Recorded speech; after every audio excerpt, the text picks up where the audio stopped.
Cliches. They come in many forms, such as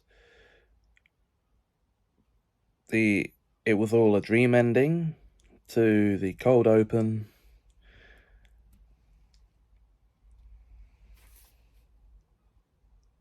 put me to the homage, to the flashbacks,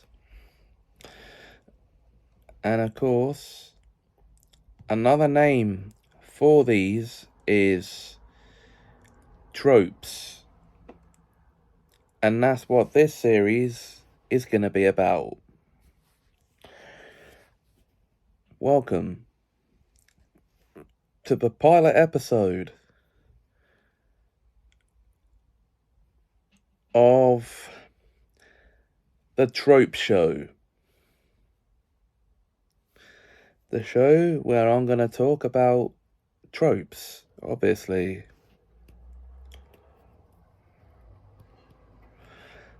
And where better to start than the trope of... Hi guys, and welcome back to the Trope Show, the show for talking about tropes in fiction. Now, how about talking about chronology in this episode?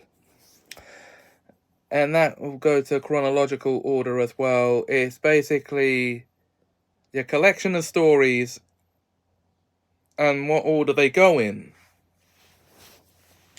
And also, through flashbacks, you can learn a bit of a character's backstory. Or bits of the character's backstory. Now, chronology is actually time, obviously. And chronological order is what order the story goes in chronologically. Say, for the Chronicles of Narnia, for example, the order in which the books came out between 1950 and 1956, that would be The Lion, the Witch and the Wardrobe in 1950, Prince Caspian in 51, Voyage of the Dawn Treader in 52,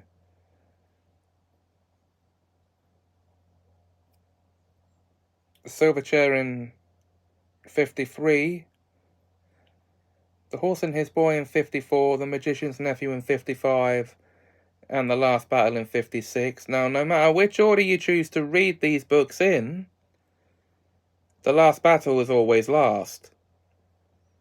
But in chronological order, it goes The Magician's Nephew, because those are the first events to happen in the whole timeline. The Lion, the Witch and the Wardrobe, which happens 40 years after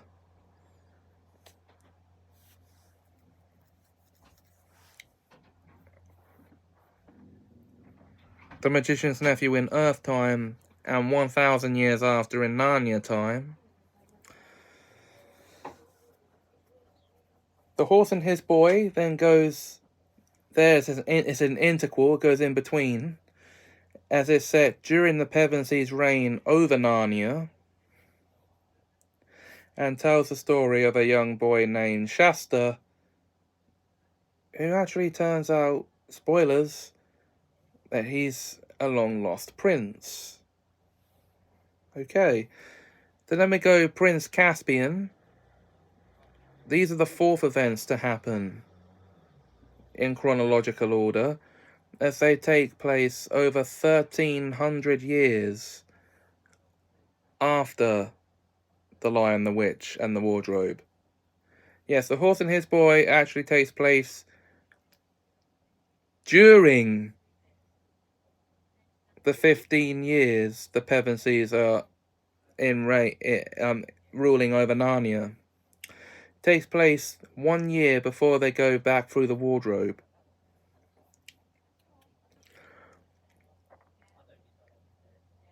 Now, Prince Caspian also takes place 1 year after The Lion, the Witch, and the Wardrobe in Earth time, over 1,300 years in Narnian time. Then we go to the Voyage of the Dawn Treader, which is book 5 chronologically, as it takes place 1 year after Prince Caspian in Earth time, and only 3 years after in Narnian time. You following me?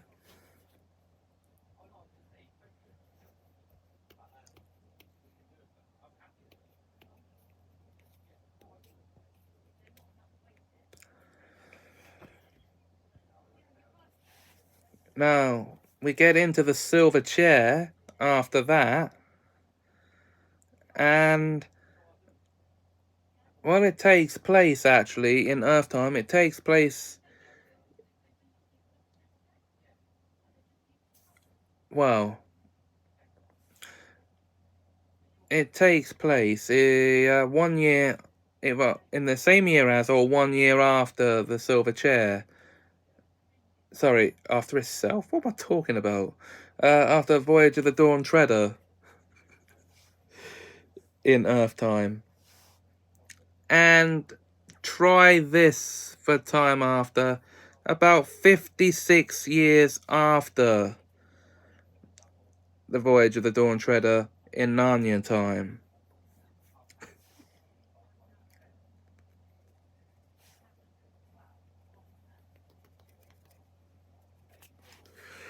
Then we go over to the last battle, which is set about 6 years after in Earth time.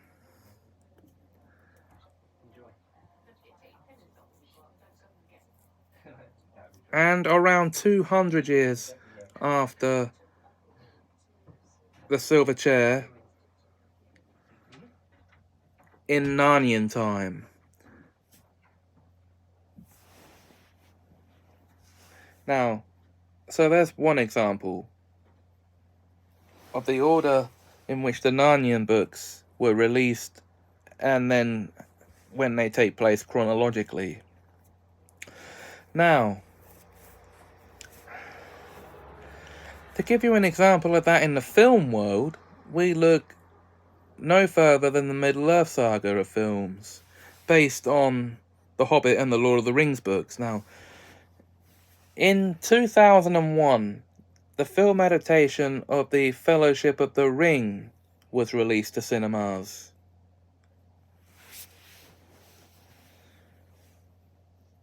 Followed in 2002 by the film adaptation of The Two Towers, and then in 2003 by the film adaptation of The Return of the King. Now, these 3 films take place during the third age of Middle-earth's history, and around the 30th century of said age.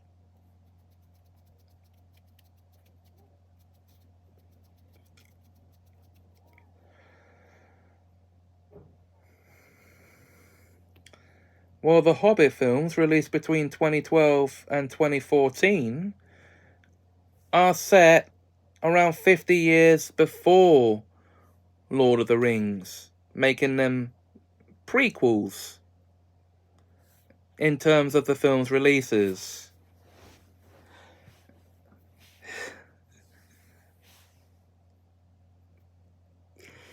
So chronologically, yes, the events of the Hobbit films take place first.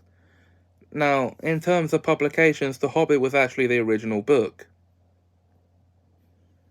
The Lord of the Rings was the second story. If you want to get the backstory, and if you want to get the prequels, you have to read the Silmarillion. That's the prequel book.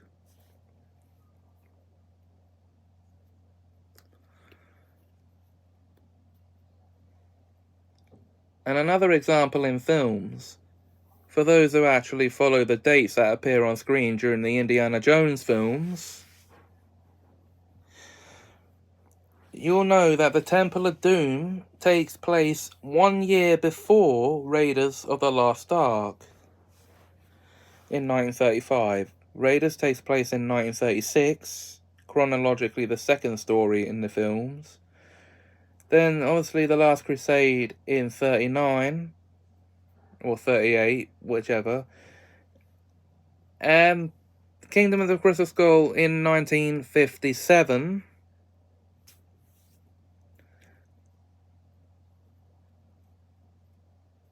And presumably, the Dial of Destiny is set in the 1960s.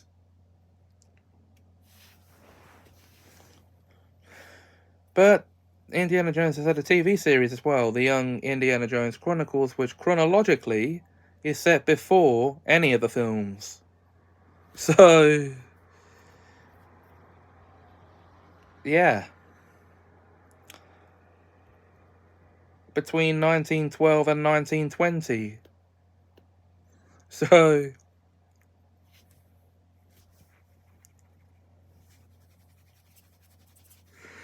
now, to give you an example of how these can work in the form of flashbacks, telling parts of a character's backstory, Harry Potter and the Half-Blood Prince, the chapters that detail the history of Voldemort's family, and then his own story, which tell us how he came to be the way he is, how he came to create Horcruxes. And this is done to basically set up the Deathly Hallows. I should have called a spoiler warning there.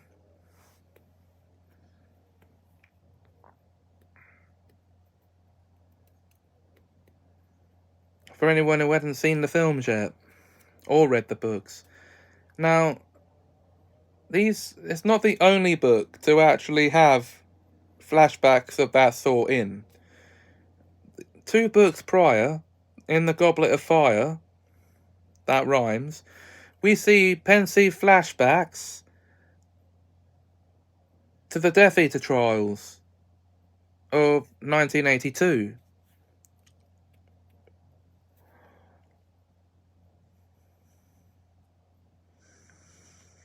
Where we learn that Bellatrix Lestrange, Sebastian and Rodolphus Lestrange, that's her brother and her husband, and Barty Crouch Jr.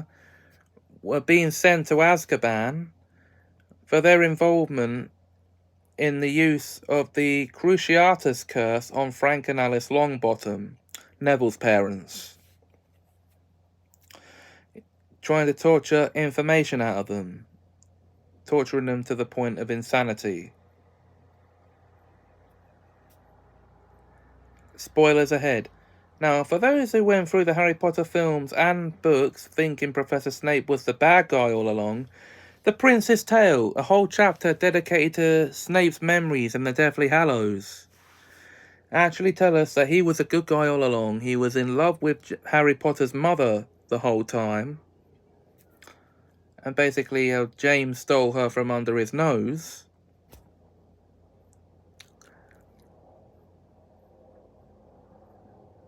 And that, well, he was protecting Harry throughout the series. We already know that. But how did he come to be one of Harry's protectors? He was swayed into joining the Order by Professor Dumbledore.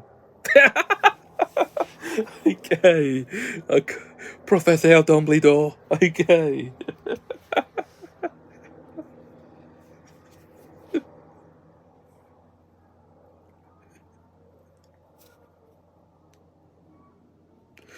Anyway.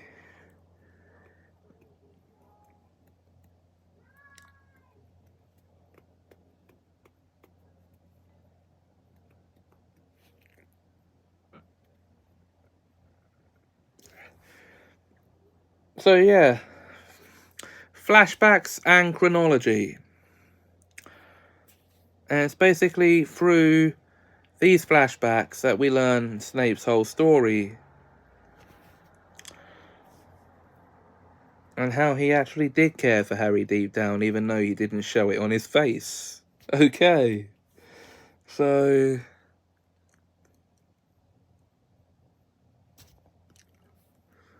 that's all I'm going to say about flashbacks and chronology. And how about we talk about prequels next?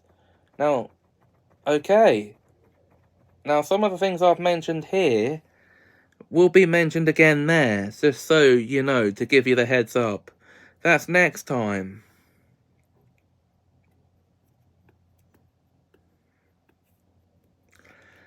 So until then, if you enjoyed this video, please like, comment, share and subscribe. Thanks for watching and have a some magical time.